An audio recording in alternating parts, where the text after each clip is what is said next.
Hey, and welcome to the Drep and Stone podcast, a podcast where two friends raise a glass and have a conversation. I'm Nick. I'm Kyle. Are you?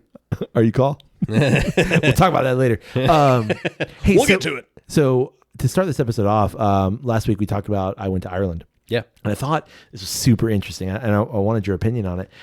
So Coors, for whatever reason, is a big beer in Ireland. I've been there. Oh, yeah, you have. I've been there with you. I was like, wait. I was like, you ain't been to Ireland yet. No, I've been to Coors. Yeah, you have been to Coors. Now, if you drink a Coors in Ireland, next time you got to go to Ireland. You're gonna love Ireland. Can't wait. Yeah. All right. So anyway, Coors in Ireland. All right. Here in the States, Coors is bottled at 4.3%. Okay. In Ireland, you ready? Yep. 3.4. Huh. Ask me why.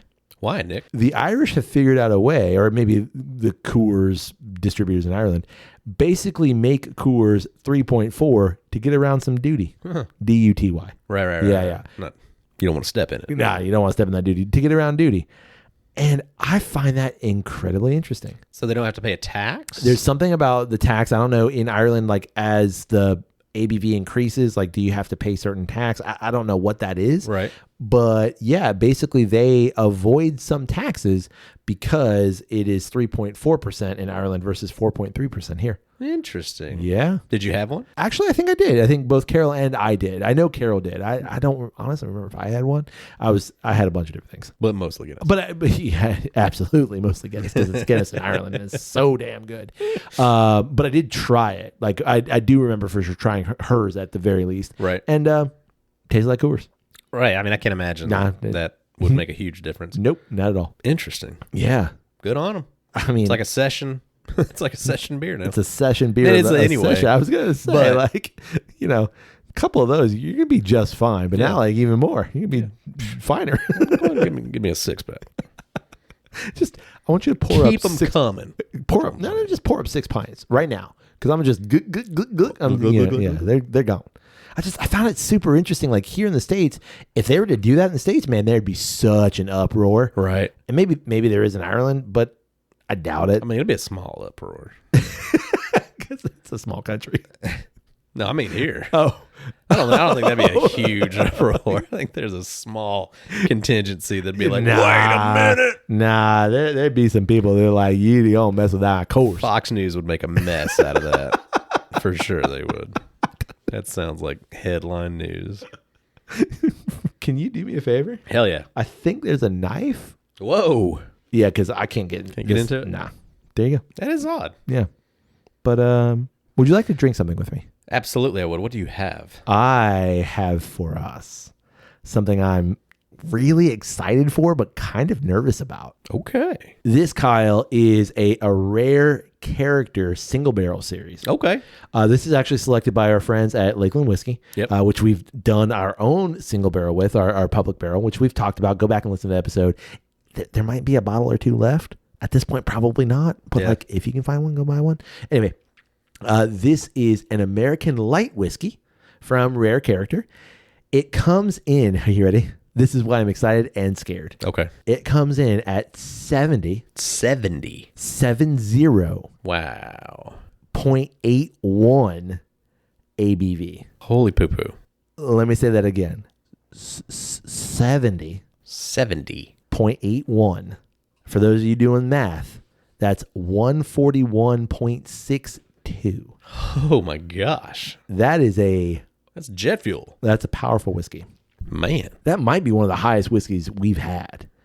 And it's certainly in recent memory. I know that some of our JD single barrel proofs are up that high. I don't know if I've ever had anything over 140. Yeah, that's 140 mark. That's a fun mark to hit. I mean, 130 is hard to find. Yeah. 140?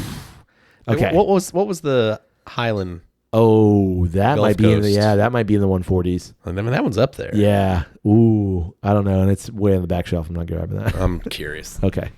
It's only 65.8. Wow. So this is 5 above that. Yeah, and I think the single barrel proof I have is in the 130s. Man. Like I said, I don't think I've ever had a whiskey in the 140s. Yeah, that's a tough. That's Holy a tough moly. proof. Okay, so there's that, right? Just gonna go burn a hole straight through you like alien blood. Yeah. Acid. Just Okay, so there's that 141.62 proof. Yep. This whiskey, Kyle, was distilled November 1st. Okay, not that long ago. 2004.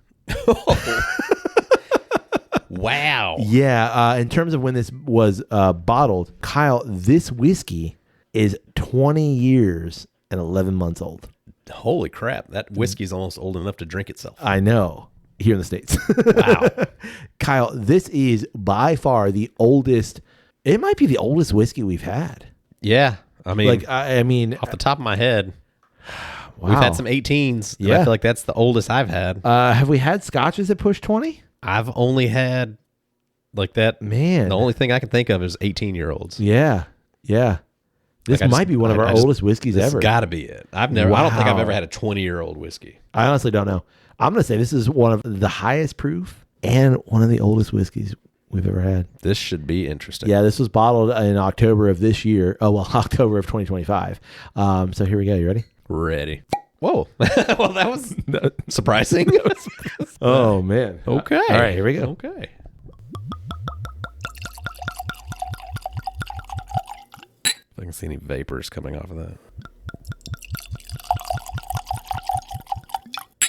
Dang it. Second episode in a row that I've spilled a little bit on me. No, I think it's like 400 episodes in a row. Just a second one today. That's what I meant. All right. Oh my God. You're going to say one word. Like there are 0 legs. That is weird. It just like comes what clean is off going the glass. on Just like, there? I have never seen that. It's got to almost be like evaporating so quick because it's pure alcohol. Dude, that is bizarre. Yeah, that is weird. Let me do a little rolly roll. Lord. Say it. Expo marker. There it is. Holy It's crap. pure expo. No. Yeah, it's that. It's rubber cement. Yeah, it is. It's Expo, rubber cement, spray paint Yeah. in a paper bag. Yeah, the little spray paint with the ball inside. Yeah. Spray that spray adhesive in a paper bag and go to town. Jesus. Is there anything? Oh, Can you get down in there? No, I just dropped. I have no nose hairs left. There's some really old caramel if you can get down in there. All right, give me a second. Really old grandma's purse candy. Jeez, man, like that. Okay. Whew. Oh, all right. I've pushed the proof out of the way. I said, get out of here, proof. Get on out of here, Expo. Take your markers with you. You're right. Yeah. You're right. It reminds me of what I think the whiskey of the Old West would smell like. You think? You think it was like this? Just pure lightning. Yeah. Like they probably didn't have a lot of age on it. Yeah. This does. Probably didn't have a lot of char on it. Right. And so this is a light whiskey. And by light whiskey, like, you look up a bunch of different things. Basically, light whiskey is it enters a barrel at a higher than, I'm going to say, normal proof. And so like 160 to 180. So it really is up there. But generally, light whiskey also comes from uncharred barrels. But this one says it's a charred barrel. It's MGP juice. It's from Indiana. Right. And it literally says distilled, bottled, Indiana. I'm assuming it's MGP just based on what it's saying there, right? That'd be my assumption. No, but you're right. It's old caramel. I just can't get over the proof though. It's just in your face. It is. What other notes are there? It's really hard to find anything else. Like it's just caramel's the only thing popping out. Oh man, it almost like makes you tear up a bit. Woo. Okay, you know what I've done? Instead of putting your nose all the way in the glass, do this. Put your nose like over the glass. Like I'm gonna show you a new way we've never sniffed before. All right, do it. Here we go. You put your mouth in there? No, like. Or like you're about to sip it? Yeah, like you're about to sip it, but don't sip it. Just smell like that. Then I get actual. Do that again. Yeah. And breathe through your mouth. Why did you do that to me? Okay, that is wild. But you see what I mean? Like now, but do you not get caramel? Yeah, it's when you do that, it is caramel and butterscotch. All right, do it again. Yeah, breathe it in, and then breathe it back out. I bet you I could light this room on fire. Just like strike a match and the whole thing blows up. Okay. Oh, yeah. Okay. Now I'm getting some vanilla, a little bit of toffee. Vanilla for sure. And I'm getting that black strappy molasses kind of note. Just like there's a little bit of bitter. Good Lord. What is that? Almost like rubbery. Rubbery. Yeah. You ever had like mulled wine? Or like a heated wine, or like even like a hot toddy maybe? It kind of reminds me of that without it being that. Have you breathe it in through the mouth and then close your mouth and like you can like chew it? Yeah. You can chew the vapors? You totally can. Like that. Mostly just like sugar. Which makes sense. I mean, all these alcohol vapors are they gotta be pulling sugar. something up with it, yeah. Whoa, you just sipped it? No, I'm just breathing in air. Oh. Yeah, no. I'm a little nervous to sip it. Me too. Sensory wild. Yeah. Okay, I'm gonna do it. Okay, 141 20-year-old American light whiskey. Almost 21. Nearly 21. All right, on 3. 1, 2, 3.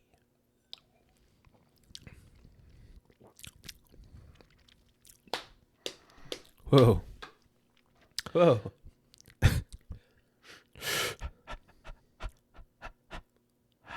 I mean, to get a new Kentucky Hug after you've been drinking whiskey, and it's like, nah, you ain't been drinking whiskey. Nah, you're drinking whiskey.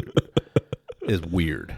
Like, we're already a couple of pours in. Yeah. And I'm thinking like, yeah, I'm accustomed to anything. Hit me. It's like, nah, you ain't. Yeah. This did it like, does the whole thing. Like, wow. This feels unsafe to drink. It feels too much. Like it's you're edging on it. It was hard to get the sip in because you're already bringing in those vapors, and they're already the vapors alone are like biting at your palate. Yeah. And you're like, okay, I haven't got to the liquid yet. I'm sure trying to get there. Okay. It's real rugged too. But it's rich. It's very rich. It's sweet. Yeah. And that to me is something so interesting because you have such a high proof. I expect that to just be overwhelming. And it's formidable. Like, oh, hell yeah. Oh my gosh, I just burped. It's syrupy. But it is. It's syrupy. It's almost like pour that over pancakes. Yeah. Yeah, a lot of maple kind of notes. It's like maple, a little bit of butterscotch. Yeah, a little bit of Caro. Yeah. Like the dark corn syrup. Wow. I'm going to say it, man. Okay. You got an ice cube? Yeah. I'd like to chuck an ice cube in mine. Okay. You want to keep it in the cairn? You want to put it in a bigger glass? You got a cube that'll fit in the cairn? I mean, just a... Oh, I don't think that work either. Well, maybe. Knock one down. I'm just saying like with a spoon, like tap the ice cube. Yeah. Break it in half. Give me a second. I'll be back. I think this would be enhanced by an ice cube. It's so powerful. There's so much strength in it. It's hard to stretch it out and pull apart the flavors. But you know what I mean? Like neat. Yeah. Like it's too fun much. to try it. Yes.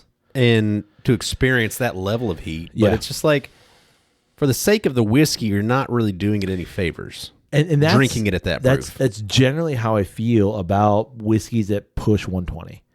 Like, agreed. Once you get over that, the experience has diminishing results.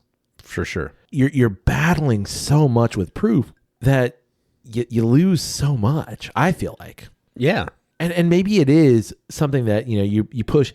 I'm going to say like old granddad 114 to me is that's the level, right? Like 114. And even then I can put that over ice and be just fine. But like, that's okay, we're good. Yeah. If I go much above this, it's. Yeah. Like Rare Breed is also in that same general realm. I think Rare Breed's 116 maybe, something like that. After that, it becomes an experience that is more about the proof than it is about the liquid. Yeah. More about the taste, I guess. It's like now. Yeah. Already. We've had the ice cube in it maybe 20 seconds. Oh. I'm already getting barrel notes. I can taste char. Wow. Yeah. It's stretching all that sweetness apart, and you can kind of like feel your way through that. Yeah, that's far more enjoyable too. Yeah. And that's just a tiny little ice cube. Like it's not even a big chunky ice cube. No. Just need something the hug is still there, to break it apart a little bit. Yeah, and I think that gives you the access to the beauty that is the whiskey itself. Yep. Now there's like this like buttery caramel. Yes. Yeah. Yeah. Now that's delightful. Like fudgy nature. Yeah. Yeah. That is Still that is incredibly rich. Oh yeah. A little bit of like powdered sugar. Sure. Confectionery. Yeah. caster sugar. Yeah, like icing. super fine ice. Yes. I know just from other members of Lakeland Whiskey, like this is something that some people have already plowed through a bottle. Like this came out in terms of when we're recording, like less than a month ago, like almost a month ago, and like people have already plowed through a bottle. That's tough. That's someone who I'm gonna say like we have some whiskey knowledge. Sure. I don't think it's not. I recognize like the oddity of the statement I'm about to say. I don't think it's not good. I think it's such a challenge that becomes the thing versus like the flavor of all of it. You know what I mean? Well, I mean, to me, where I'm at in Yeah. the journey, Yeah. I'm to the point where I actually enjoy putting my whiskey on ice. Yeah. Just because it does things to the whiskey. It changes the chemistry of the whiskey.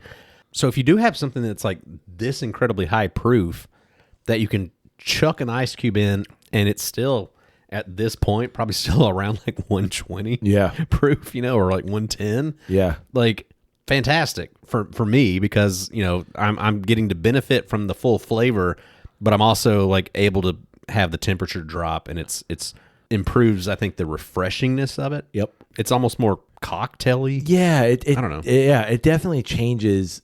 It changes your engagement with the drink for sure. Yeah. So it's just that's a nice thing to be able to have to it also. Yeah. Well, and to me, even with our bottle, like our bottle is 126. Yeah. And even with that, just putting it just over ice or a couple drops of water, it mellows it out. And as much as I love our bottle just neat too, because it's not this, but it mellows it out just a little bit. It takes those edges, softens those edges, accentuates kind of some of the sweet within it. Yeah, it becomes more of a sweet cinnamon, whereas if it's neat, it's more like a hot cinnamon. Exactly. And I think that this is likewise where you have, instead of just like caramel that's been set on fire, you've got caramel that's like hot buttered caramel. Yeah. You know what I mean? Like just it becomes that much of a better drink overall. Yeah, agreed. I will say this. That is a fun bottle though. Oh yeah. Even at the 141.62. Like that is a fun bottle. Yeah, for sure. This is a really good whiskey. It's more hands-on. Like you've got to like get it. It's like alchemy. You've got to get it to the point where like there it is. And this is one that like you put this in the Rolodex and you're like, not file it away, but you're like, that one's interesting. That one is formidable. That's something I'm going to put this right up there with that Highland Park Gulf Coast. Like that thing it's good, but it's like, even with those people that have quote unquote earned it or have experienced the journey to get to that, right? You're not gonna want that all the time. Like that's an experience kind of bottle, right? Or like I would love to battle something. Well, and we live in Florida. It's 80 degrees here year round. Yeah, and I'd like a cold drink, but if I chuck an ice cube in 100 proof, that's only going to be good for like the first 2 sips. Yeah. And then it just gets too watered down. And now I'm just like, now it's just like it's stretched everything so far apart that it's just a faint whisper of what it was. Yeah. This can handle the ice cube. Absolutely. And get you to a place where like now I'm able to enjoy a cold beverage, but I'm not losing any of that flavor and impact. Yeah. And if anything, it's actually making it more interesting because I agree. I'm not being numbed by the fire of it. I agree. Yeah. So, and I don't have to fight that. I can enjoy the whiskey itself. Yeah. Yeah. Speaking of enjoying something, I challenged you. I presented this to you in late November. Did that make it on a podcast? It did. Yeah. The challenge. Yeah. Yeah. I made this challenge to you. I brought the tome that I'm holding in my hands. Yeah. And honestly, I gotta be honest, like holding this book again, it feels right. I haven't picked it up in a couple of days because I finished it a little while ago. I finished it a couple hours ago. I know you did, but I'm holding it. I'm like last night about 1:30. Yeah. Yeah. Yeah. I just holding this, like I will probably reread this. Yeah. Because we're talking about Larry McMurtry's Lonesome Dove. Lonesome Dove. Yeah, so in November, I think it was November, when that episode came out, it was probably late November, maybe early December. Yep. I had an extra copy of this, and I said, hey, you want to read this with me? And you're like, yeah. Yeah, ironically, like I've been wanting to read that. Yeah, and I think we set a goal to finish it by end of January, and here we are, mid-January, when we're recording, early January. Yeah. And we both finished Barely got into January. Yeah, I know. We both. In fact, I finished it the 2nd. You finished it the 6th, or I guess the 7th, early morning of the 7th, right? Yep. So we're ahead of schedule, Kyle. Yeah, and I think that's a testament to the book. Because you get into it and the pages start flying by. They really, truly do. This thing is 856 pages. 856, I think you're right. Am I right? 858. 858. Two off. 858 pages, and it didn't feel like it. Nah. It really, truly didn't. Yeah, no, I totally agree. Like, and they're wordy pages. Like it's tiny print. It's pretty tiny print. I was pretty amazed. Definitely the largest book I've ever read. Yeah. Thought it would have even just a couple of weeks ago. I think I sent you a picture of where I was at and did not think I was going to have it finished by today. Yeah, by this vacation day. Yeah. Did it. Yeah. Just because like it goes. Well, and I knew, like, when I challenged you to read this with me, like, even for somebody who's an avid reader, and I think you're becoming more of an avid reader. Sure. It's a long book. Right. You know, I think anything over pushing that 400 page mark starts to become a long book. Over 500 pages, that's a long book. And we're almost 400 pages past that. I'd be really interested because, like, I haven't done this yet, but for the past year, I've been keeping a reading log of when I've started books, when I've finished them, what I thought about them and stuff like that. And so, like, you know, I think in whatever that episode was, I think I mentioned the Overstory, right? Which is like a 500 and something page book. Yeah. And that one took me forever to get through just because I wasn't engaged with it. Like, right. It did not keep me coming back. And like there would be stretches of days where I would go without reading it just because I wasn't so engaged to come back to it. And so for this to be 300 pages more, and I bet I finished it in half the time. Yeah. Yeah, and I think that's a testament to the writing as a whole. Yeah, for sure. And you know, I like a Western. We've had conversations about Westerns, but I've never read a Western of this kind.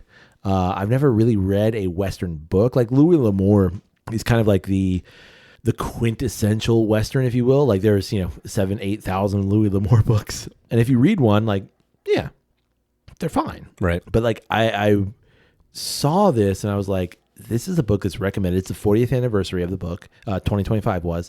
And this is a book that's like recommended across a bunch of different people, not just, book people of a certain type, but like a bunch of people have recommended this. Right. So it's like, this is going to be something super interesting. And the pages just flew. Yeah. Yeah, for sure they did. I think my longest stretch at a time, I think I might have sat down and read 100, maybe 120 pages at a single sitting. In one sitting, yeah. Wow. And not like on a plane or anything like that. Although I did take this to Ireland with me, honestly, because Carol made me. She's like, you're taking that. Right. She carried it all the way to Ireland, by the way. But in one stretch, in like a morning, I just plowed through 120 pages and like looked up and like, whoa. I just read 120 pages straight and like didn't feel bad about it. In one sitting, I was probably like around 50 pages. Yeah, that's a good. That's a good stretch. Yesterday I started with 100 pages to go. Yeah, and did half in the morning and then half at night. Yeah, and finished the last 100 pages in one day. Yeah, and like reasonably, we finished this in a month. Let's say month plus, month and a couple of days. Yeah, and like it was such a good read. Yeah, I think it's the very early on they set up the goal, and then it's just you just want to know if they're going to do it. Yeah.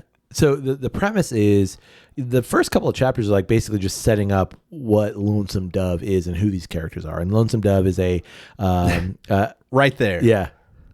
Is that a good title for the book? Yeah, I think so. It's a good title for the book, just because like the title of a book is. It's your first thing that you're being exposed to within this narrative. is the title. Right. And is that going to grab your attention? And like, perhaps you would know it's a Western, but now like after having read it, I do kind of think of like, I wonder why you stuck with that. So I have as the title. I have some analysis, and I'll share that in just a second. But yes, in hindsight, after getting through the book itself, I really do think that Lonesome Dove it's actually a really good title for me. Oh yeah, for sure. I mean, which is a very like classic, I think, like Southern Western even like thing of like, it intrigues you to make you think like, what is that about? Yeah, what is the Lonesome Dove? Yeah, like I mean, you think of like doves in pairs. Yeah, the Lonesome Dove. Like, right. Oh, okay, interesting. Do you remember reading where he got the title? No. Larry McMurtry was driving somewhere, and like this is in the preface in the version that we're reading. Yeah, he talks about how he initially like for the main characters, he just like wrote a generic sentence, which one of those is the first sentence of the book. Oh, right. And how he was just trying to make himself create a character that he was interested in to write about. Yeah. But Lonesome Dove was on the side of a church van. Lonesome Dove First Baptist Church. Wow. And he said that just intrigued me right off the bat, and that became the title of the book. Yeah. So, I want to talk about the title, but I want to just set it up. Like here's what the story is. These Texas Rangers or former Texas Rangers, retired. Yeah, they set up a horse livery in South Texas, like right on the Mexico border. Yep. A guy from their rangering days comes to them and comes back and says, "Hey, the land in Montana is great. We should idyllic. Yeah, like idyllic. And nobody's there yet. Let's go make a name. Like we can go to Montana, make a name. A couple of guys who could do it should get a bunch of cattle, correct, and drive them up there and get a hold of that land before anybody else. Yeah, does. and one character's like, we are the guys to do that, and so they're driving cattle north, right? Yep. Okay, so they get a team. Yeah, they steal a bunch of fucking cows and horses. Yeah, they do from Mexico. And they go do the thing. Like the whole time they're like, horse thieves are the worst thing ever. Like y'all just stole a bunch that's all y'all are. Y'all stole a bunch of cattle. What you are. But, okay, so I want to talk about the title. And I know that there's a lot of things to talk about. But because you asked this question. Yeah. The title, I'm gonna say, is almost perfection. Wow. And I recognize like this novel's 40 years old, and if you haven't read it, sure, go read it, come back. But we're gonna spoil some things. Yeah, they did a TV series in '89, right? So you've had your chance, sure. And like, I mean, we just read it, and hey, we obviously we highly recommend it. Yeah, we both love this book. Yes. If you want to go read this book and not be spoiled what we're about to say, pause it right here. Go do that. Yep. We'll see you in a couple of weeks. Yeah, and then you can hear what we had to think. Yeah. Okay. So title. Yeah. Lonesome Dove is their horse livery, the stable area, right? They call it Lonesome Dove. The town is Lonesome Dove. Like all of the town, the stuff, the dry bean, dry beans, all like of that is Lonesome Dove. Correct. Okay. And can't even call it a town, can't call it a city. No. It's just like this collection of buildings. Correct. Collection of buildings. It's got a church. There's a post office, I think, and a saloon, basically. And like that's essentially it. Yeah. And it's on the Mexico-Texas border. But I don't even think they have a sheriff. I don't think anything like that. Like there's no law. No, it's Gus and Call. Yeah, that's it. They are the law, and those are the protagonists. But the title takes on a new meaning towards the end of the book, sure, because the book to me is about these guys driving cattle to Montana, but it's really about the relationship between Augustus McCrae and Woodrow Call. You're changing everything for me. I'm sorry. But yes, you're right. I'm sorry. You're right. Do you not want me to say this? No, you're right. Okay. You're right. You're right. Okay. But it's fine. Okay. Oh, I want to hear you. I want to hear. I want to talk about the title, but I have to preface all I know. this. I know. You're right.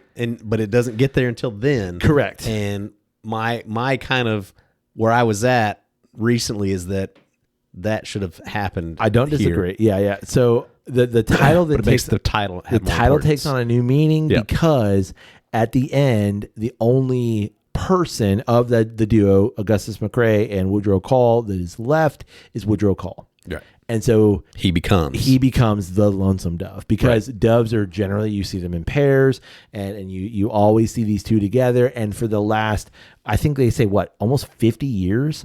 No, it's not that. I mean, it probably would have been close to that. No, I don't think they're in their 70s. I don't think they're that old. Because like if they're if but I think they're probably in their 60s. You think they're in their 60s? I pictured them maybe late 50s, early 60s, maybe. You know, ironically, I started watching the series. I haven't seen it yet. I haven't either. Yeah. But I started watching it, and I was like digging into it. Tommy Lee Jones was only 43 when he filmed that. I am 42, which like hit me like. But Duvall is in his 50s. Yes, which makes sense. But do you know who Lori is? Yeah, I did see this. Okay, Lori is she's like 25. Yeah. In that series. Just because like it's like you're pairing together a 25-year-old and a 50-year-old in this romantic thing. That's what's going on for here. sure. Yeah. Which works, but it's like it's just one of those things of like times are changing. Like so to me it's okay, so you have the aspect of the relationship that's changed, right? So like Augustus McCrae, he is killed. And so now the Lonesome Dove, who has to continue on by himself, and get back to Lonesome Dove, right, is Woodrow Call. Yeah. And so then the title to me only takes on the new meaning at the end, at that very end point, right, where you're like, because once they leave Lonesome Dove, I didn't appreciate that. That's what I'm saying. Yeah, I didn't really tie that together until you just pointed it out. Once they leave Lonesome Dove, you're like, well, why call this whole thing Lonesome Dove? Because they leave it maybe 100 pages in. Maybe 150. Like they spend a good time in there. I can fight that. Okay, give it to me. I would say Newt is the Lonesome Dove. Oh, okay. Newt is another character. When I finished it, I said I think the ending should have been when Call left Montana. Sure. In that sense, in that last thing that Newt says, which is like I think one of the other hands asks him something about his dad, and he says something like I don't know my father, or something like that. And he has a very firm like, and I don't care to know, and like yanks Hell Bitch away, and the horse to do a thing. The horse is named Hell Bitch. Everybody, don't email us. To me, that was like that should have been the end of the book. Correct, I agree with that. That felt like a very definitive like boom, like, and because as the reader, you know all of it, you know Call's true feeling towards it, you know Newt's wanting for it, and it's just the nature of the stories that nobody ever gets what they want. We're presented as readers that Woodrow Call is this character Newt's father, even though like Woodrow Call is such a singular kind of upstanding person that he can't bring himself to basically father a person or a child. To admit, correct, that he fathered a child with a lady of the evening. Yes, a sporting woman. A sporting woman. Yes, correct. And so, so many layers of the novel deal with Call's inability to call Newt his son, and Newt's inability to like recognize that might be my father, even though they both know it's true. Even at the end, when Call sees it, and he's like, "Damn, I'm really proud of this kid. Yeah, he's really came into his own and become his own man. Yeah. And I'm so impressed with him, and I want to, and he just can't let himself do it. And he sees, like, he gives him the horse again, which is called Hell Bitch. So nobody email us. Yeah. A mare. Yeah. Huh? A mare. A mare. Correct. He gives Newt the horse, and like, that's the and most he his can pistol. Do. Oh, right. Yeah. And I think his saddle. Yeah. Or something like that. No, I think he kept his saddle. He keeps his saddle, but he gives the horse and the pistol. I feel like there was something else. In his mind, he grabs him, and he wants to say it, but he gets choked up in his throat, and he can't just come out and say it. Which is so indicative of like fathers and sons. Of an era. Correct. And I think it's less, I think it's becoming less so now.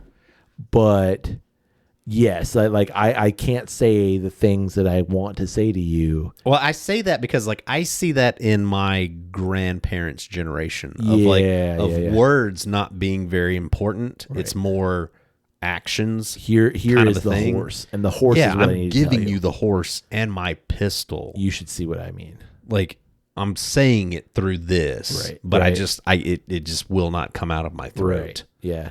And so like I see those kinds of actions in my grandparents and the way that they kind of dealt with things. Yeah. So that's what I mean. Yeah. Of an age, of an era. Whereas like I don't feel like that's kind of it's not as big of a thing now. Yeah, and I think it's because like physical things they don't carry as much weight and as much meaning as maybe they used to. Right. So there's no like this thing means so much to me. This horse, this pistol means so much to me, and I'm bestowing it upon you. Therefore, you mean a lot to me. Right. And there should be. I mean, even in reading it, it's like there should be so much. And I think the other hands see it. Yes. But Newt himself needs the. I'm proud of you, boy. I'm proud of you, son. Right. Oh, yeah. He needs the acclamation. I need you to say it. Yeah. Yeah. Yeah. Again, I think it's just it's generational kind of a thing. I like that take, and I don't think that take is wrong about Newt being the Lonesome Dove too, because now like Woodrow leaves him in Montana in charge of everything. So now you are the guy in charge. Yeah. Whereas like Call has been in charge, and McCrae to some degree has been in charge the whole time.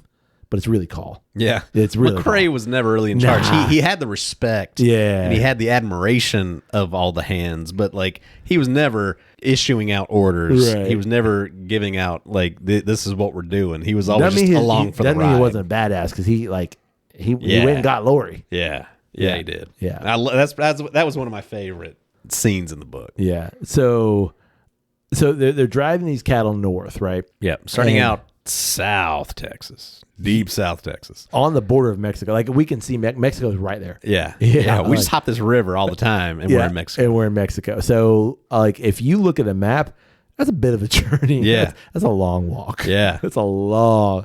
I learned a lot of geography in this book. Yeah, we have a big map in the kitchen of like places we've been across the U.S. Right. And one day, like we were eating dinner, I happened to look up. I'm like, damn, that's a long way. Like I've been in some of these states and ain't nothing there, and that's a long way. Yeah, because they're on the trail, if you will, for like what 6-8 months. They leave midsummer ish, and they like end up in Montana just before winter. Yeah, so maybe it's even earlier that they leave. So like they're on there for good chunk. Yeah, covering several tens of miles a day. So yeah, and it's just the idea of the geography of like you're reading and you're engrossed in it, and then it's like, damn, like you're Ogallala. You don't even realize Ogallala is like that's actually like way further north than Denver. Like in my head, like Denver's Ogallala like is Nebraska, right? Is that Nebraska? Yeah, but it's up there towards the top of Nebraska, right. So it's like almost Montana. Yeah, but it's like I don't like in my head, like I just didn't ever even picture Nebraska being that far north. Yeah, it's just like kind of one of those things that helps you kind of geographically associate. Oh stuff. Yeah, and I think that's the beauty of this novel too. Is it's so American. Yeah, like it's very American. It is. I would say like in terms of not only just my reading, because this is one of the only Westerns I've read of this kind, but it's so American in that I'm presenting you a landscape that is beautiful and gorgeous, but it is barren. Well, and specific to a time. Exactly. Like now, if you were to travel this same route, there are highways, there are unfortunately Buc-ee's everywhere, like Buc Nuts as far as the eye can see. Yeah, but like here they're traveling rivers, and like the big worry is like, are we gonna be able to cross this river? Right. Or like we're like the fucking water moccasins gonna tear me up. Jeez. Yeah. Poor O'Brien. Sorry, man. Yeah, you just got done ate by moccasins. It could happen to anybody. It happens to the best of us. But yeah, you get a sense of like the scope of the US in a way that you're physically holding this book. Yeah, I mean, they have a goal in mind. Yeah. But also like the enormity of that country. I mean, you've been to Denver now. Yeah. And you've seen even the little bit that you've seen of the plains, if you will. Out when you look east of the Rockies, there's nothing. You feel like you can see 70 miles. Easy. Which is like for me so beneficial that we did that trip before we read this, because there's so often in the book where they talk about their herd is stretched out for 3 or 4 miles. Yeah. And I think before that trip, I would have been like, how can you see anything for 3 or 4 miles? But like having seen Colorado now, it's like, oh yeah, no, I could totally see 3 or 4 miles you could see them stretched out like that. Yeah, easily. You can see a dust cloud for sure. Yeah. Like they talk about the boys riding in the back of the drags. Like, yeah, y'all in the dust cloud of this entire herd. Yeah, that sucks real bad. You should like polish up your skills and try to like move up to point. Yeah, because like you don't want to be. Sucks, man. You don't want to be in the back behind all those like cattle. shit, and you're like in sand all the time. All the time. Yeah, and or when they talk about Gus being able to see. Oh yeah, you can see farther. Than anybody. Yeah. Yeah, and he's like, he's looking off into the distance. And he's like, that's Jake Spoon over there. Like, what? How can you see that far? What do you mean? Like, I can see that far. Y'all suck. Or even better is like Deet. Yeah. Who can like look at the prints on the ground and be like, no, that's Jake's horse. Yeah. Cool, man. So fantastic. So you meet this cast of characters that what I love about this is it would be easy to just say, this is a Western and like you don't really have developed characters. And that is not true here. Like so much of this book is heavily reliant upon character development and who these people are and how we as readers engage with those characters. Yeah. I mean, this book is so character driven. Yeah. And it's so funny the way that new characters get introduced because you're kind of like blindsided by it. Yeah. You finish a chapter and then you start the next chapter and it's like, oh, here's a new character for you. And you're, okay. Well, I guess we'll figure out who this person is. July Johnson. Or they'll just kill a character. Yeah. Before you're even like, you didn't warn me that this was about to happen. Yeah. And so I love that. I got to tell you, I love that. It was, yeah. Like the shock and the reaction to it was a ton of fun. I love so much that McMurtry's like, he's very much a school of a writer that's like, kill your darlings. Sure. Of like, nah, this is a cool character. Let's kill him. Yeah. And you could see like if you know anything of like George R.R. Martin or the Game of Thrones where he's like, everybody's gonna die. I'm gonna kill everybody. Right. It's like, yeah, it actually makes sense. Not the Stranger Things approach. No, not the Stranger Things approach. Everybody's gonna survive and they're all gonna be happy. No, not the Stranger Things approach. Yeah. And it absolutely makes sense, but you're like, that was too soon. Yeah. Like, oh man. Come on, man. But then you're like, yeah, that does make sense though. And they remark several times like, yeah, the West sucks. Like, I mean, it's a miracle we've lived this long. Like we're totally good. Like the first big death in the book of one of the Irish brothers. Yeah, one of the O'Brien brothers. I can't remember which one. Sean? Yeah, maybe. Anyway, it's the only one I remember. One gets eat up by water moccasins, gets bit a dozen times because he stepped into a nest and didn't realize had it. no idea. Pretty early on in their journey. I don't think like they're not out of first Texas. river they're crossing. Yeah. I think. Yeah. It happens so suddenly and you're just like, dang. But it's just the aspect of it that in this time period, it is just kind of like, that sucks. But we're driving a herd of cattle to Montana, so we got to keep going. We're going to bury him as best we can, and we'll notify who we can when we can. Yeah. But we just kind of got to keep going. It's so jarring. Yeah.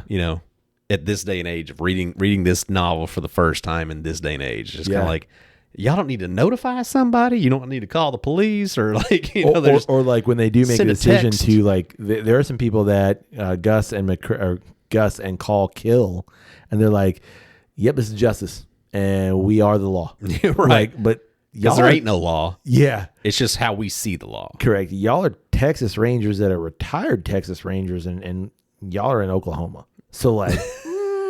I don't know about that, but okay. But there's no government here. Correct. Yet, so I guess you're right. Y'all are horse thieves, and you kind of desecrated some bodies back there. So like, you're gonna die. That was bad shit. Yeah, like no, we're gonna take care of this. Yeah, right here, right now. And it's like, oh, that was quick. Like there was no, not that I expect like a proceeding or jury or anything, but like, and we hung them. Yeah. Oh, okay. Yeah. Well. Yeah, I guess. I mean, yeah.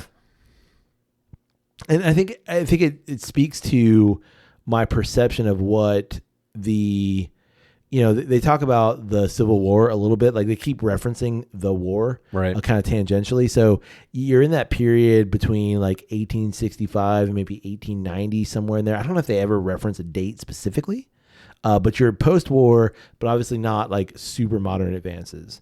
They don't talk about any cars or anything like that. So obviously you're not turn of the century. No, it's definitely like 1800, late 1800s. Yeah, I'm gonna say 1880s. Like in my mind, I picture 1880s. Right. And so like, yeah, why I know that, but it is late 1800s. Yeah. Okay. Maybe there are somewhere in the book. Dates. It must say that. Yeah. Or I must have. I don't know. But like in my head, for some reason, I know it's not. It hasn't clicked over. Oh, for sure. Yeah, for sure yet. it hasn't. No, for sure it hasn't. But to me, there's this like ever present. Like, yeah, that's exactly what I feel like it would be like. The violence of it, the finality of it, the like, no, this is just how we live right now. Yeah. You're either okay with it or you're not, and you got to deal with it. Right. There's no other way. Right. There's a scene where Lori, who is a sporting woman, has decided to follow another character. His name's Jake Spoon. Follow Jake toward. She wants to get to. She's trying to go to San Francisco, which I think her geography is a little messed up because they're heading north. Which, to be fair, Jake promised her. I just assumed it was like trails, like you had to go to Denver to get over there. That's what I assumed. There wasn't anything that would go from Texas like over. We've got to go. We've got to go to Denver to then get to San Francisco. Right, like you're taking like highways, right, kind of a thing. Right. So she is with Jake, who is not part of the cattle drive, but is part of the cattle drive, but not really. And they're with the drive going north, right? And she's held captive by this native character named Blue Duck. Because Jake decided to go into San Antonio to do some gambling. Yep. And he left her. And Lori hates San Antonio because I feel like there was something with her previous beau. Yeah. That they went into San Antonio and she hated it there. So she was not going back to San Antonio. Jake just being Jake, I'm going to do what I'm going to do. Yeah. A bit of a womanizer, definitely big gambler. Yeah. Went in. Yeah. And was there for a while. Left her alone. She got taken. Gus came and saw that she was alone, sent Newt to watch her. Yeah. And she told Newt to go away, and then she got taken. Yeah. After this character, Blue Duck, who very clearly is bad news. Yeah. Has a run-in with Gus, and Gus is like, that guy looks familiar. Yeah. And he's like, he's not going to do anything, though. But he's not threatening. Yeah. Let's just let it Let it ride. Let it go. Ride. And then like we don't need to start shit right now. Nah, Blue Duck takes Lori. Blue Duck don't give a fuck. You're not wrong. Takes Lori and just hightails it somewhere else. Yeah. And then like the chapters about that are just devastating because like the treatment of Lori, and it's the right amount of graphic. It leaves so much to the reader. It like I'm filling in gaps, and I know what's on the page is not as violent and vile as what I'm picturing in my mind. Yeah, in terms of what happens to her, what they're doing, suggests it, and it allows you to fill in the content, which I think is brilliant writing. Yeah. I remember, though, at the very beginning of reading that and being introduced to Lori and Lori's situation and every encounter that she has with men. Yeah. And, like, wondering, certainly this would not be written this way today. No. Because his perspective, the way that he writes from Lori's perspective, feels to me so, and this was kind of like one of my nitpicks about the book. Yeah. It felt so insensitive. Sure. That she just did her shit and it meant nothing. Yeah. Even when she's with the Indians and they're doing what they want to with her. Yeah. And it's always just like, and then this happened. She disassociates. Yeah. And maybe it is that, but it felt so like, even when she was just a whore and she was doing this stuff, even with Gus, that it was always just kind of like, okay. And so then like I let him poke. Right.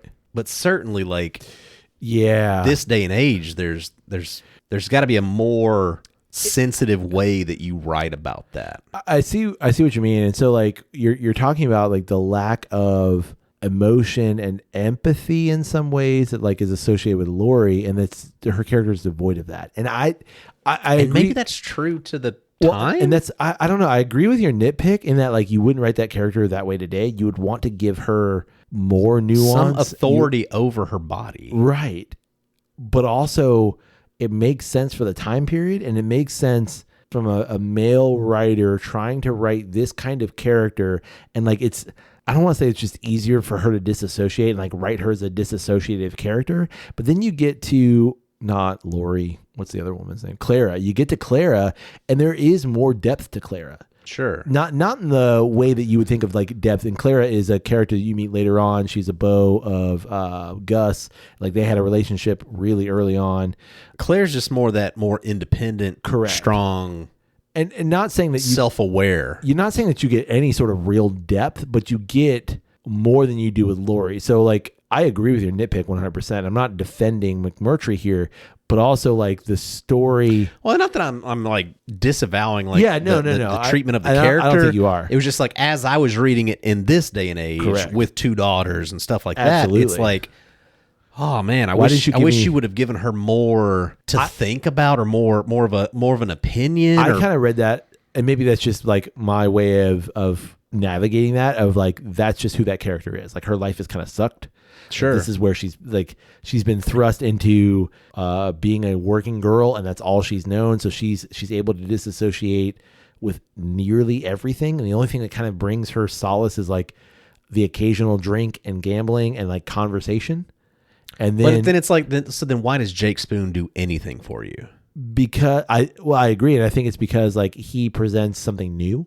He presents you have the ability to take me somewhere else. Whereas the other guys are so set in their ways. Even Gus, who you come to learn that like she has always had some sort of affinity for Gus, but she sees Jake as a person who can get her out of here. Which I agree also presents like there's more depth to that character. Yeah, but I guess it's still just like, give me a reason to think that San Francisco will do anything for her. I don't know if it's the narrative voice at that point, or if it's Jake that kind of recognizes that. Maybe it's Gus, but there's a line where it's basically like it's not going to change. It's going to be the same shit. Yeah, you're still going to be dealing with dudes looking at you, right, and wanting you and falling in love with you, right, or just wanting to be with you, right. And you're just going to be in a different location. And it doesn't make any sense that that San Francisco is going to do anything different for you. Yeah. And so like that was just kind of like a nitpick that I had of her early on in the book. I was, dare I say, somewhat uncomfortable with the way that he wrote about those encounters, and that they were just kind of like, I agree, it was just nothing. But I think I agree completely. To her, and it didn't mean anything. And but again, I think it's a job. And I think it is just like, me reading that today, correct, with two daughters. Yeah, it's a different thing. 30 years ago, 40 years ago, when this book was written, it's probably a different I think even some degree today, and obviously not having 2 daughters, I think it's like that's just a job to her. Like that is what is available to her right now. And so, but like I think they do it better with the whores in not St. Louis, whatever town they go to, where like they meet like the fat one and the skinny one, and Newt goes off when he's getting washed up. Yeah, like that. Those ladies make more sense, and they seem more like your traditional Western call girls. Yeah. Whereas, so then I would go back to Lori is meant to be something different. And I don't know. It was just hard to like rationalize it for me. All that to say, Gustin goes handles some things. Yeah, and he saves the day, grabs Lori, brings her back. There's a bunch of stuff that like ensues from that. Like I will say that like I even like said it to my mom of like the stuff that you learn in this, like horse wise. Yeah, like the knowledge that he has to know that like, all right, I gotta slit my horse's throat. Yeah. Because their horses will smell that, and it will give them pause, and that will give me an opportunity to attack. Yeah, and like dude literally cuts the throat of his horse, and like doesn't even think about it. Doesn't even think about it. I mean, McMurtry like explains like the horse is basically like lying there dying, and blood is bubbling out of its throat, and Gus is using like, it as like a shield. Yeah, he's literally using it because he's being pursued by Indian out on the warriors. prairie. Yeah. There's no trees. There's no There's cover. no place for him to be. So this is what I got. Yeah. And he just does it. He just has that knowledge. It's like, oh. And you think they show that in the film version, the movie version? I think it's a TV series, actually. Yeah, I think they probably do. Yeah. I haven't got there yet. Like, I've gotten through the first episode. It's a 4-episode thing. I mean, not knowing anything about it. I bet they do. Yeah. Because, like, I don't know if it was maybe in the, not the preface, but the forward. Maybe they talk about it in there, but or maybe I just saw it on YouTube or something, but they talked about how, like, they filmed that as if this were a Bible. Oh. And, like, we use every word and we try to keep it as specific as possible. Wow. Cool. Where are you watching it? On YouTube. Oh, okay. Is it free on YouTube? It's free with ads. Oh, cool. I mean, there's so much to unpack here. Oh yeah, but that episode solidified Gus. Yeah, and then he gets all the way. He tracks them, goes in, ironically with like that was like that's almost not. It's not like a beef, but like I almost am kind of like subtly bothered by the fact that like everybody knows everybody. Yeah, I just took it as like not that the story's intertwined, right? But like even in that last chapter when Call like randomly runs into some dude one night while toting the corpse back, and he's like, "Oh yeah, no, I know you." Yeah, surely that wouldn't be that. But way. I think I took that as like there are just so few people out here that like are wandering around the plains that like. If you're out here for 20 years as they've been, or however long they keep saying, I think it's 20 years. So it makes sense that like Gus is in his 40s. Outside of Denver, like it's hard for me to like. Yeah, but even then, in the 1880s, Denver is not a big town by any means. Probably not a big town, but like Tuscumbia is not a big town. Sure. And I could wander around Tuscumbia and not know very many people. Yeah, like, but I haven't lived there for. But you're also not a lawman. You're not somebody who like that's your job to know people like that. And to know like the comings and goings of individuals. Yeah. You know what I mean? But so it was just like everybody, like he knew everybody. Yeah. And I just don't feel like it would. Well, and I think everybody knew him. Be like that. Because like they're touted in the book, both Gus and Call as being like legendary guys. Right. Like everybody knows who those guys are. Right. Well, most people. Like the bar scene where they go in to get whiskey and the bartender's kind of giving them sass and he like breaks his nose. Just breaks his nose with the butt of his gun. But it's like he's like, "Don't sass I'm me, on boy." that picture right there behind your bar. That's me. Yeah, and the guy's like, "I don't care." Smack. Like, wow, I'm Gus McCrae. Yeah, don't mess with me. Damn. Right.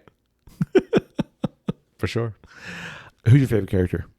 Do you have one? Oh man, overall, probably Newt. Really? Yeah. Why? I think just personally, like the way that I've gone through life. Yeah. I just kind of like his like always striving to.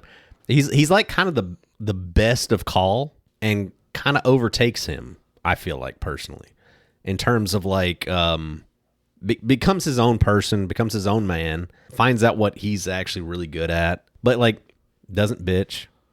Always does what he's asked. Always does what he's told. Doesn't complain about shit.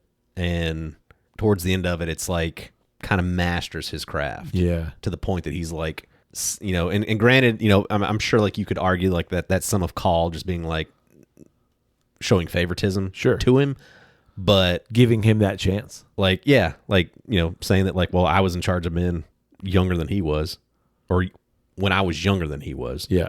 I need to give him that chance. But also too, like you get to see so many of his failures. Right. Of like there's so much he's growth. thrown from his horse so many times and he's always embarrassed about it. And like, yeah, they might tease him about it, but like he keeps doing the job. Yeah. And never complains. I see myself trying to be like that. Of like, yeah, if you get thrown, don't bitch about it. Yeah. If you have a bad day at work, don't bitch about it. Just keep doing the thing. So like in that sense, I think he's my favorite character, just like the progression of his character. His character arc I enjoy. Yeah. But just for like fun's sake, it's definitely Gus. It's definitely Gus. Yeah. Yeah. No, I agree with you. Like I think that the best character arc is absolutely Newt, because you see this character who they call a boy for 90% of the novel. Right. And then like you as the reader recognize like, dude's not a boy anymore. Like he's becoming a man, and like in the sense of the duty and the job, and like you're doing the thing. You're better than other people at some things. You realize what you're good at and what you're not. Like you're a leader of people. Like you've grown up, dude. Right. Whereas like the older men don't recognize that, and so like you as the reader kind of like following both, where you understand like, nah, he's the thing that you wanted him to be, and then you're also like, well, he's still 18 or however old he is. I don't know. But no, it's definitely, for me, it's definitely Gus. Yeah. It wasn't a thought that I had myself personally. But I saw somebody say something about how there's no reason for Gus and Call to be friends. Correct. They're polar opposites, and they should absolutely hate each other. But it's because of the circumstances as they were that forced them to bond. Well, they make multiple mention in the book of like that Call is just annoyed to no end by Gus. Right. And likewise. And Gus hates how you never rest and you never take a break and you never enjoy anything. Women. Yeah. You never enjoy anything. Yeah. Like, and that irritates the hell out of him. And so like they're constantly both trying to like mold each other without either one of them ever giving up any of who they are. Yeah. And it's such an interesting dynamic. The more likable character is Gus. Sure. Yes. Because like 1000%. you see him as being more human, whereas someone like Woodrow Call, and he's presented as this like more than captain. Yeah, captain. Like everybody calls him captain except for Gus. Yeah. Or sometimes he does, but it's mainly. But it's when I need to break through to you. Yeah. And get you to like listen to. Yeah. Or he'll call him Woodrow, or he'll call him Call sometimes, and like. But yeah, Gus is the character that's like, you're the guy. Like, you're not afraid to, like, you're a good shot. You're a good leader. You're a good horseman. Like, you're not afraid to be with the ladies. You're not afraid to do the things that need to be done. But you're also like, nah, Lori and I are going to camp over here. Y'all good? We're going to go cut the cards. Yeah, exactly. Y'all good, right? Like, we'll be around. Yeah. Like, I'm going to go take my coffee with Lori, though. And I love in the book as a whole, they keep mentioning just how annoying Gus is, though. He like never shuts up. Right. Like constantly talks. Yeah. And like his voice, I think one of the lines is like, you could hear his voice from like 3 miles away. Right. He's just so loud. Yeah. Like, just won't stop talking. It's fantastic. It's so good. What was the most shocking moment? Ooh, the most shocking moment. Like whose death impacted you most? Did you not see it coming and just like, fuck? Dietz.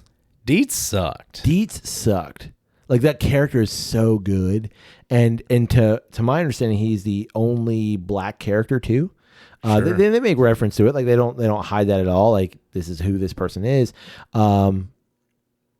But it sucks on so many levels because he's such a good person. Yeah, he's such pure, man. He's pure. And like there's this beautiful scene where Dietz he's looking at the moon and he's talking about like how beautiful the moon is. Right. And just like it endears you to that character. And you're like, man, you're simple. Yep. You love this. You love what you're doing. You love these guys. They all love you. Like there's such a good camaraderie. Right. You're good at what you do. You're good at what you do. You're a hell of a tracker. You're a great scout. Yeah. Like, yeah, that's probably the one that hit me the hardest. It was like, damn, man. Yeah. You killed Dietz.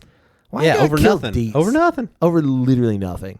Like it just, dang. It almost surprised me just as much that they don't just like rain hellfire. Oh yeah, on those people. They actually like stay calm and they like understand like it wasn't that kid's fault. Well, this was an accident. Like because like you see, especially Call, you see him explode. Yeah. On the army guy when he's whipping Newt. Yeah.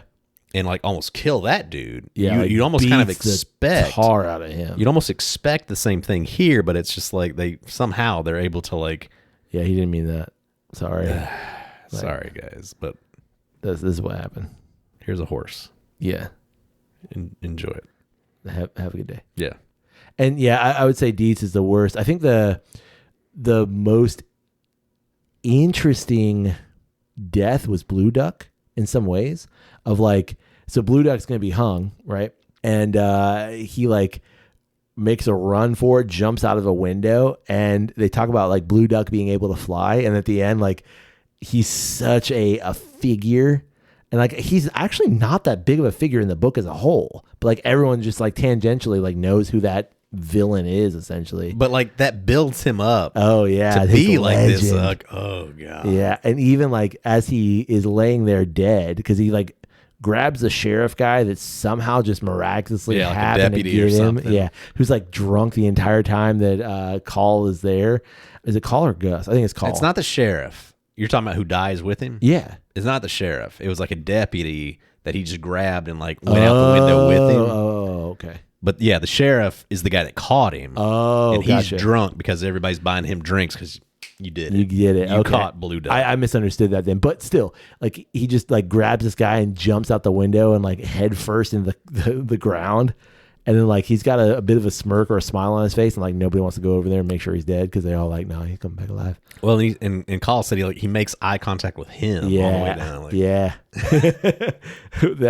that was. Yeah. Well, and the fact that like Call's like unalarmed by that, at all. like that would like fuck me up. He's like, huh. Bit weird that. Exactly. Yeah. What about you? Like it was probably Jake, just because like I didn't see it coming. Oh, because you texted me, I think after you read that he died, that you were like, goddamn Jake Spoon. Goddamn Jake Spoon. And I was reading that as like, oh shit, Jake Spoon's gonna do something fucking dope. I knew that's how you read it, and that's why I said it that way. I kept reading, expecting like, oh man, he's gonna take these dudes out in some epic way. And so when that didn't happen, and then they fucking hung him, I was like, oh. Yeah, and that's why I said it that way, because I was always about 200 pages ahead of you. It's like, well, I got ahead of you at one point early on, very early on. And then, you caught up and like took off. Yeah. I was trying to be very cognizant of like not telling you anything or giving anything away as much as I could.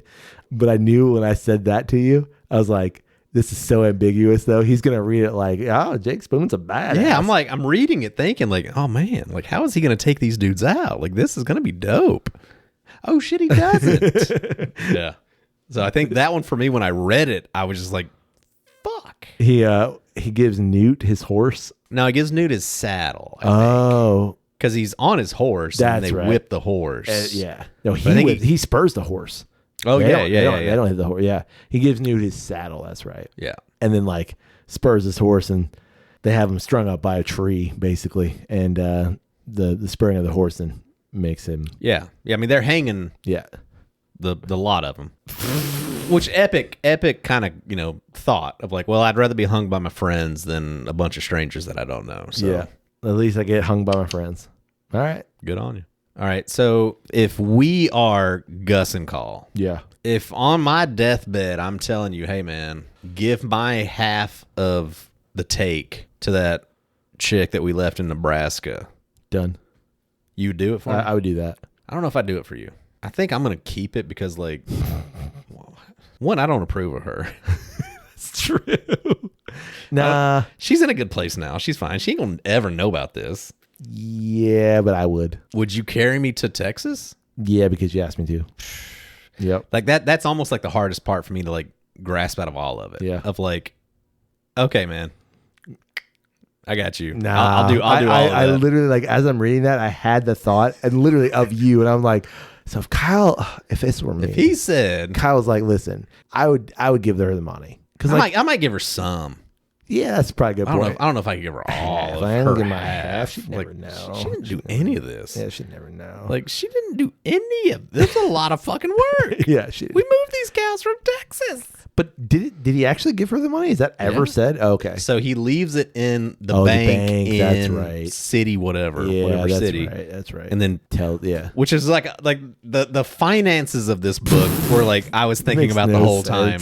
Of like, how does the finances work? Yeah. I don't understand. Who's carrying the money? I think you texted me at some point like, are people just like walking around with hundreds of dollars? Like, how does anybody live? Yeah. I feel like you'd shoot anybody just to see how much cash they got on them. Sure. And well, that does happen. Like they shoot that dude, the horse thieves shoot that one guy, and they're like, he had like $5. Yeah. I was like, well, fuck.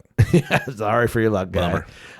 Wish you had more. So I literally thought about that. Okay, so the money thing, I would give her some money because she ain't gonna know. She ain't gonna know. But if you said, hey, we're in Montana, I need you. I want to be buried in Texas. You wouldn't have been convinced by Clara in Nebraska. No. Like, dude, No. think this through. No. This is stupid. Just plop him in the ground over here. No, he asked me to take him to Texas. I'm taking him to Texas. Even though like that wrecks call for a lot too. Like, nah, he asked me to take him to Texas. And he's clearly a man of duty. And like, not that I have like that level of virtue, but like, you asked me to do that. That was your wish. I think it's stupid. I think Call thinks that as well. And Clara tells him like, you and I both know that's I don't stupid. think he thinks it's stupid. But he says like, I don't know if he said this in delirium of death. Correct. Which I think but he thinks I don't like, think he thinks that it's stupid. He's like, it was his last word. That's what he said. Have to stand to that. Yep.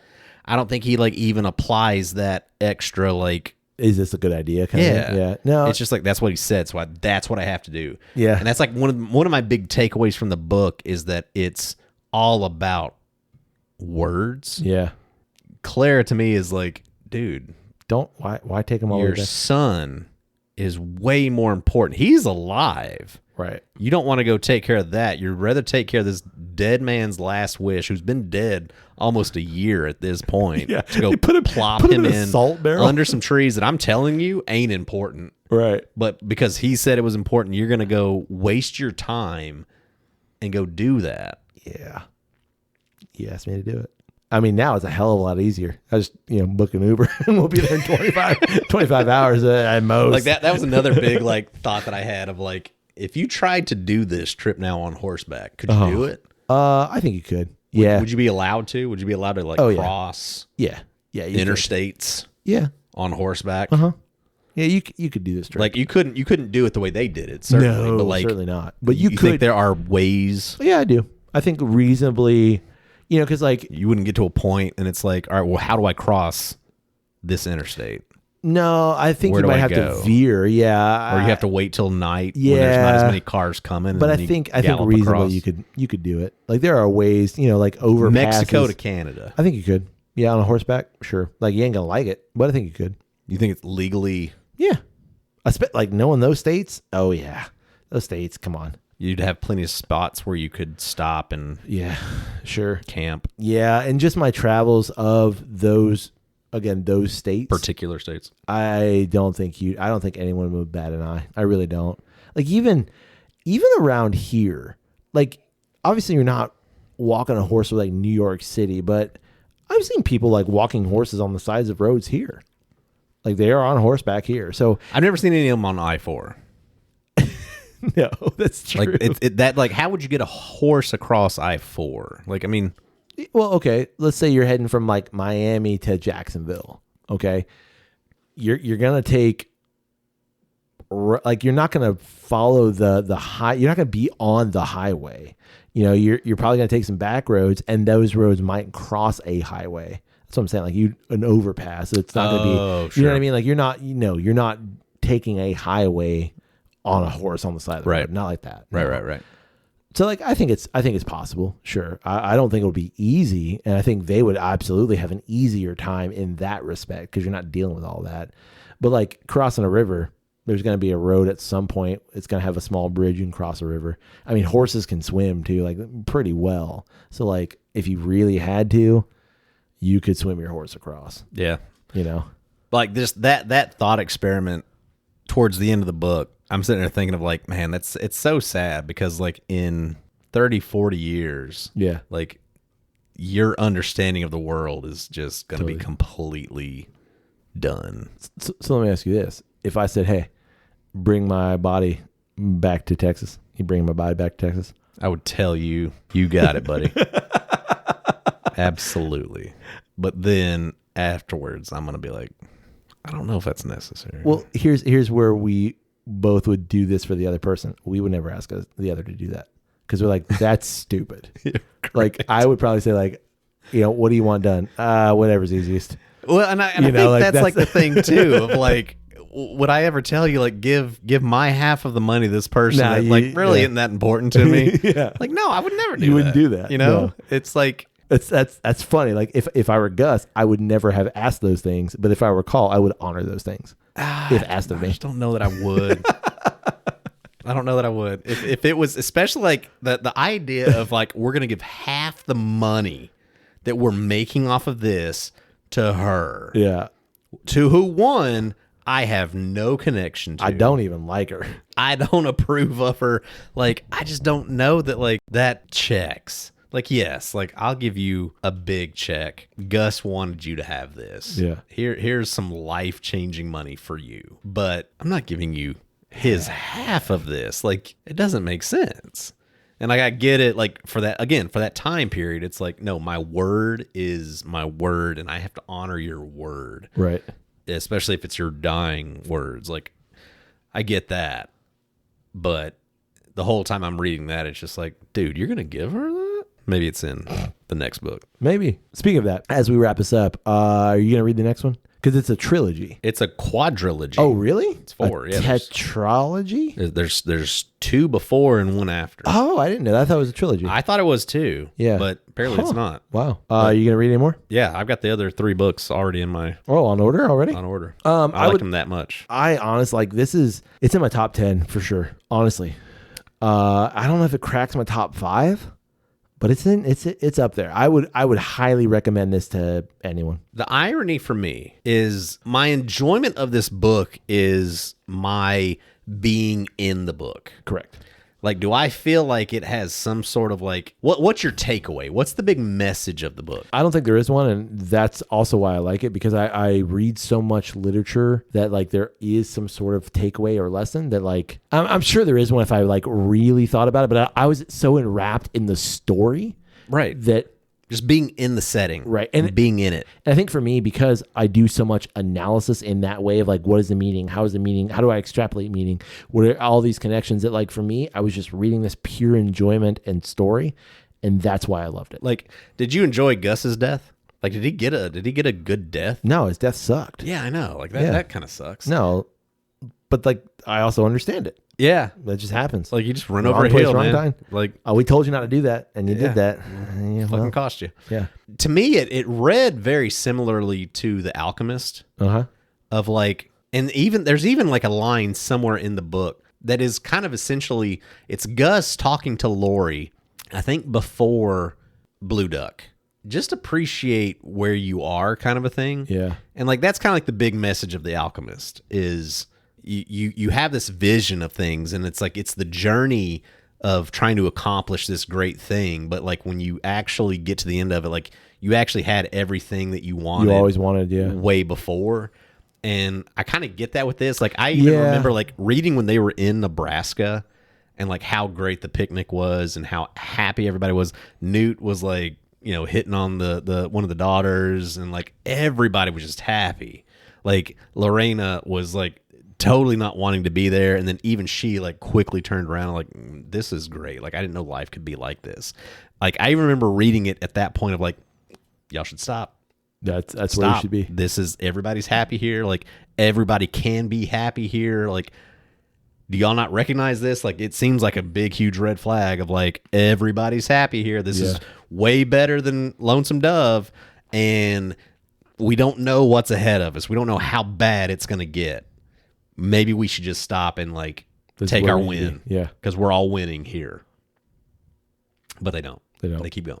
So to me, it kind of read that way of Lorena could be happy, but she won't allow herself to be happy. Right. Woodrow could be happy, but he can't allow himself to be happy. Gus could be happy. Gus is happy everywhere. Yeah. Gus is never not happy. But like it seemed like that was kind of like the essence of it. But it was like, but we've got the journey. Yeah. We've got the mission. This is about the thing that we set out to do. We'll be too disappointed if we don't do that. But then there's that line, too. That kind of almost just works for Call. Well, the line, too. I don't think anybody else really gave a fuck. Gus is like, man, we just killed Jake Spoon. I hope he didn't screw us over by making us go to Montana. Huh. We still going to Montana? Well, we said we were going to Montana. I guess we're still going to Montana. Yeah, and that's why? Like because that's our word, right? Like that's what I keep going back to. Like it's for that time period. It was like that's what we said we were gonna do. Yeah, that's what we're gonna do. Yeah, that's what he asked me to do. So that's what I have to go do. It's like that. That's like the end all be all. In that respect, it's like it's just the word. Why? Yeah. Like we're good here. We can sell these cattle here. Like we didn't make it to Montana. Who cares? Yeah, but like, man, shit is great here in Nebraska. It's not going to be as bad as it's going to be up there. Yeah. Ain't nothing up there but Miles City. And there's a lot of country between here and Miles City. I'll tell you that. And not much whiskey to get me there. Right. I'm really glad we read this. I'm glad we read this together too. Yeah. It was a hell of a lot of fun. Yeah. We should do more of this. Agreed. Like, just here's the thing we're going to read.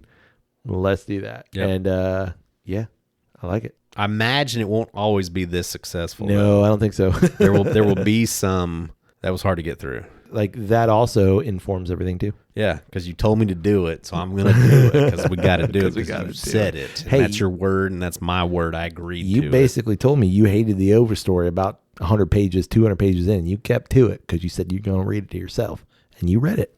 You did it. You feel better for it? Nope. There you go. Didn't get anything out of it. I'm just saying. Bummer. Well, it happens. You got anything else? Those pigs, man. God, you went all the way to Montana just to be it. It.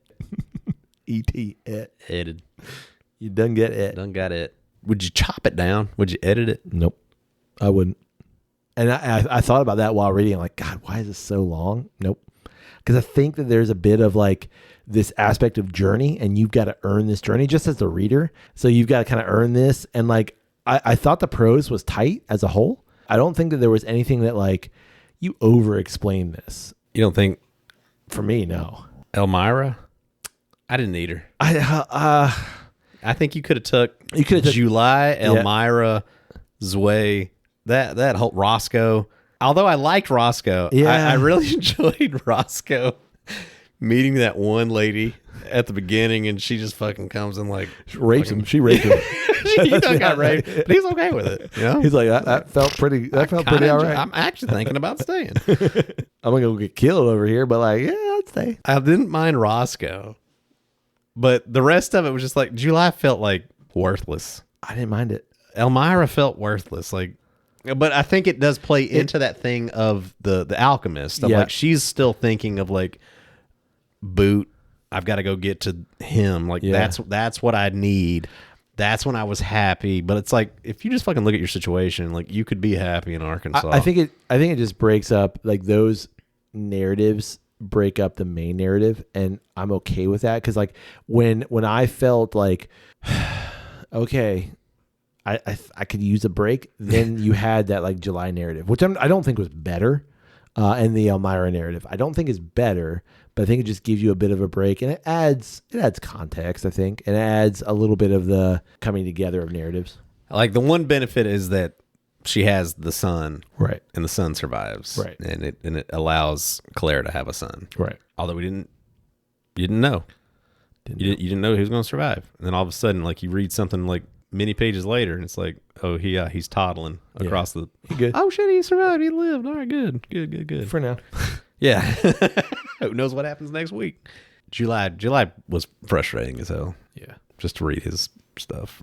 I almost like hated the fact like he didn't go back to Arkansas. He liked Clara. And I guess like that thing too of like just the way that love is used. Yeah. As like this like unbreakable thing.